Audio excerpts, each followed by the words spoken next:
Nadu Winged Wisdom is a design disaster. A mistake most likely. A result of something somewhere either not being uncovered or being changed so late that there was no way to know how impactful it would be until the card was already final. And this is okay, mistakes happen. Skullclamp, for example, was famously pushed late in design and gave us the powerful piece of equipment we know today. The clamp, which among other things was the centerpiece of an overbearingly powerful standard deck called Alpha Nail, was quickly banned in both standard and block constructed before eventually being considered too strong for every 60 card format it was legal in, bar Vintage. More recently, Hogak from the first Modern Horizons set experienced a summer of domination before also being banned from Modern for being too strong. Cards get banned in tournament Magic all the time.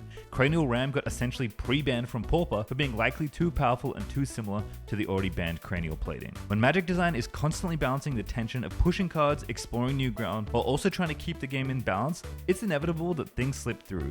And as a physical game, banning cards is one of the few avenues that Magic has to keep things in check. But this is not a video for me to espouse my thoughts on Magic design philosophy or balance. This is a video about the Magic Pro Tour, which happens to be one of my favorite things in the world. While many people know me for my work in esports, that love of gaming, especially competitive gaming, actually started from watching Magic coverage all the way back in 2006. In fact, that influence is so strong that as a young commentator, I adopted the opening phrase of a legendary Magic commentator, Randy Buehler, for the entirety of my casting career. Hello and welcome to the Pro Tour San Diego Championship match. Hello and welcome everyone to the LC. So, as the sun set on this year's Modern Pro Tour in Amsterdam, the appropriately named Pro Tour Modern Horizons 3, it was clear that one line of conversation was the loudest. Even before the tournament had gotten into full swing, the public had its crosshairs firmly trained on a particular legendary 3-drop bird wizard. The message was clear: Nadu is a problem. Boasting a metagame share at the event of more than 20%, Nadu was the deck to beat at Amsterdam, and quickly the community began speculating on not when, but how quickly Nadu gets banned. By the time we get to the top 8 of the Pro Tour, Nadu is representing 5 of those 8 slots, and the viewer fatigue already feels like it's settling in. Rapidly, Nadu feels like it warps games to a point where Amsterdam is looking to go down as maybe the worst top 8 in Magic history. And mind you, this has nothing to do with the players. Pro Magic players, by and large, are overwhelmingly excellent and great ambassadors for the game. It's not the competitive players' fault for shying away from playing what they believe to be the most competitive thing at one of the biggest events of the year. It just so happens that there's a clear favorite in this format. But what if I told you that while Nadu certainly is one of the most dominant decks to ever hit the Pro Tour and is very, very likely to be banned in the near future, that there's another card that also got banned that might be even more egregious? Would you believe me if I told you that 5 out of 8 decks isn't even the highest number of copies for archetype representation at the Pro Tour level? What if I told you that while Nadu is a problem, they might not be the harbinger of the worst Pro Tour top 8 of all time, but another 3-mana legend was instead? Get ready to rewind, because we're going back to what I believe is the worst Pro Tour top 8 of all time.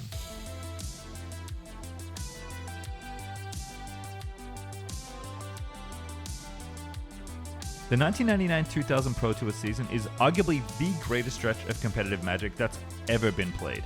Filled with stars of the time and future Hall of Famers, a swath of legends sprinkled into seemingly every top 8, the best Pro Tour Finals match of all time, and the games even being broadcast on ESPN, the turn of the millennium felt like it was ushering the popular games niche competitive scene into a league of its own. It felt like the investments Wizards had made into the Pro Tour to promote and market the game were finally being rewarded with storylines, epic matches, and competitive players the community could aspire to play like. This is the era of John Finkel dominating the game, becoming the second player ever to win 2 Pro Tours behind Tommy Hovey, of the legend Bob Maher truly embracing his nickname the Great One. In fact, this season has arguably the single best top 8 in Magic history, but considering how many future Hall of Famers are in this top 8.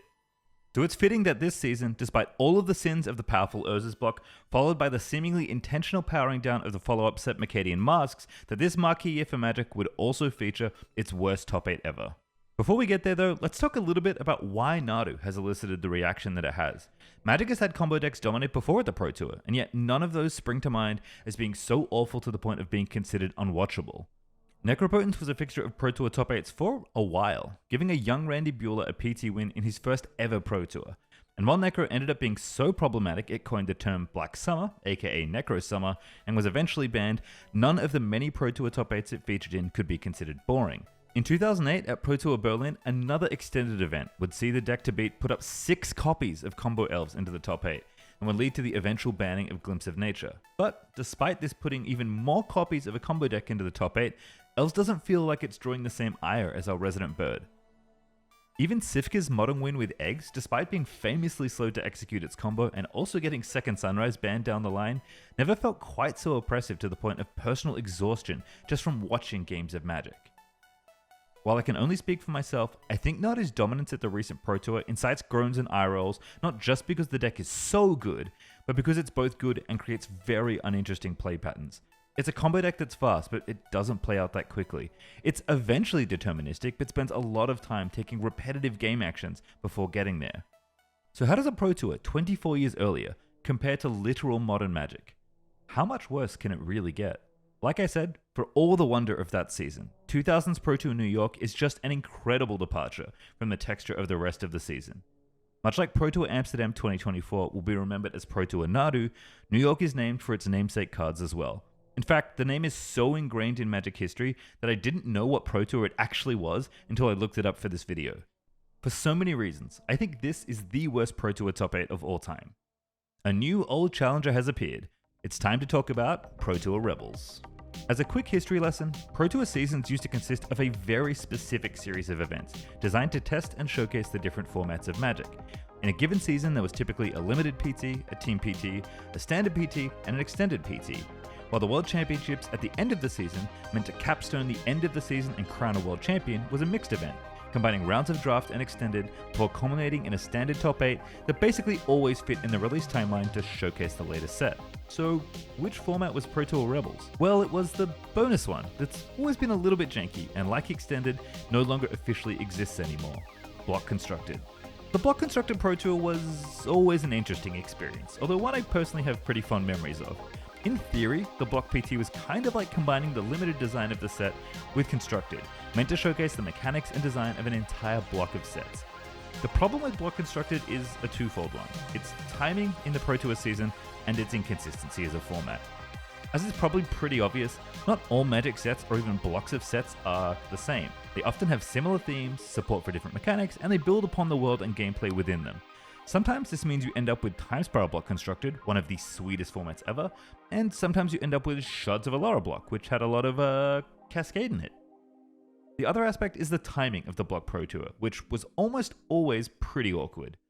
Back in the day, when we actually still had the block model for Magic releases, sets were typically released in blocks of 3 sets, following the classic formula of big set, small set, small set. The big set was supposed to set the stage, provide the core mechanics, establish the world, and give you the biggest slice of the plane's offerings at once, while the small set supplemented that larger set, adding additional support, fleshing out cycles, and adding new cards. But small sets by nature were almost always less impactful because they had less cards in them. Coupled with the fact that the model often meant cycles of cards or support for particular archetypes were often left unfinished until the entire block was released, and one of the core issues of Block Constructed is uncovered. See, the timing of the Block PT was almost always around the release of the first small set, meaning that the pool of cards you had to work with was primarily influenced by what was in the main set, the big set. This had somewhat of a homogenizing effect on the format because there were literally less cards to work with. Block Constructed is already far and away the format with the smallest card pool, and having a good chunk of cards continually unreleased only compounded this problem. So, when Pro Tour Rebels rolled around, the only sets available to build your constructed decks with were the big set of the block, Mercadian Masks, lauded mostly for how weak it was, particularly compared to previous powerhouse Urza Saga, and the new small set, Nemesis.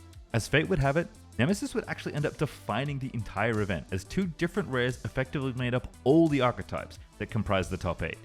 Yes, that's right, this top 8 is so skewed that not only is the best and most represented deck sporting 6 copies in the top 8, but the other 2 slots are filled by the next best deck, named after the Nemesis enchantment that powers it, Rising Waters.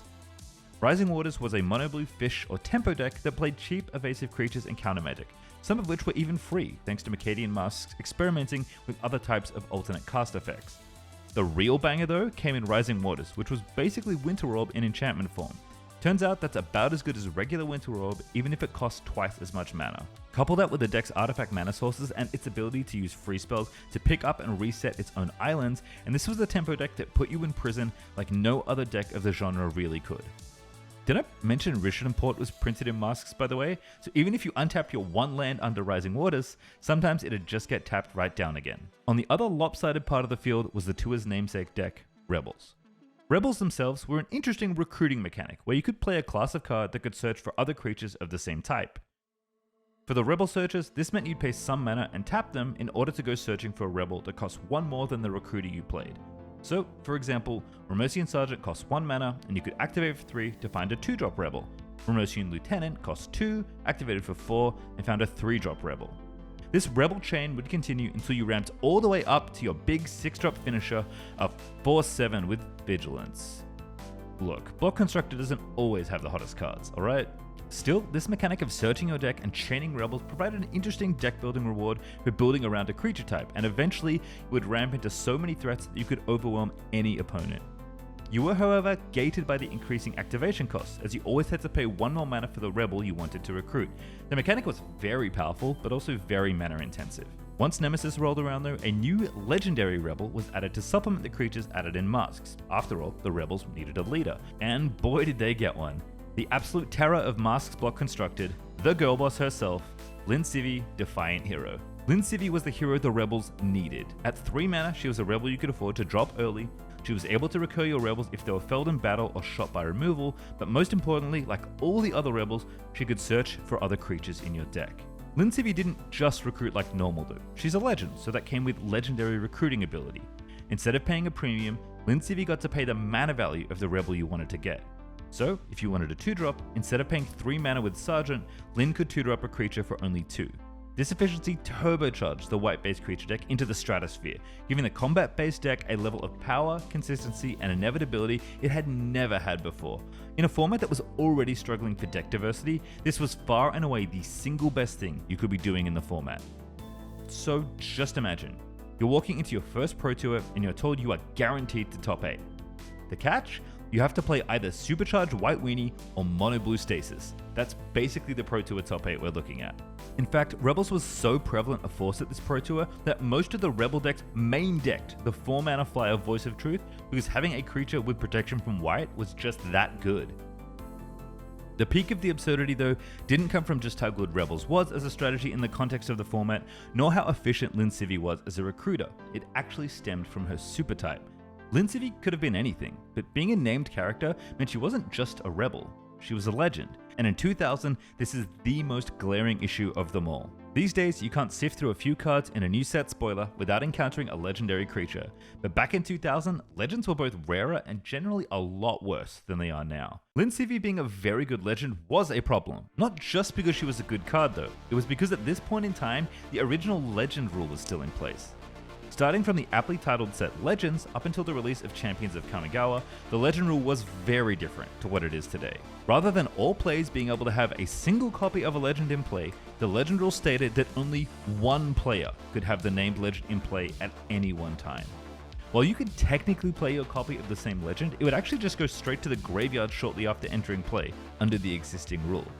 This means that playing your most powerful card not only gave you all the benefits of that card, but it effectively cast Meddling Mage on all of your opponent's copies of the same creature. It wasn't that you couldn't only have one, or even that the legends would see each other and then both leave the battlefield like in later iterations of the rule, you just couldn't play the best card in your deck and the format if your opponent got it out first. Comparing this to modern day Nadu, imagine how much more miserable the Bant Nadu mirror would be if your opponent playing their bird first effectively blanked all your copies of the card until you removed theirs. In my opinion, this is the biggest contributor to why this metagame was so miserable. Not only is there a clear best deck, but the mirror match feels like it was mostly decided by who could draw and slam their legend first. Ultimately, this Pro Tour was defined by Rebels, so much so that it's unofficially named after them as a reminder of how dominant Lin-Sivvi, her band of brigands, and the magic rules of the time were. Even though Rising Waters ended up winning the event, as it turns out restricting the lands of a mana-hungry deck was a winning formula, this top 8 is not defined by the winner, but by the 6 other copies of the deck that made up its final day, not to mention the huge metagame share it occupied. There are many contenders for the most boring or the worst top 8 of all time, but to me, Pro Tour Rebels stands out as the most shining example more than 2 decades later.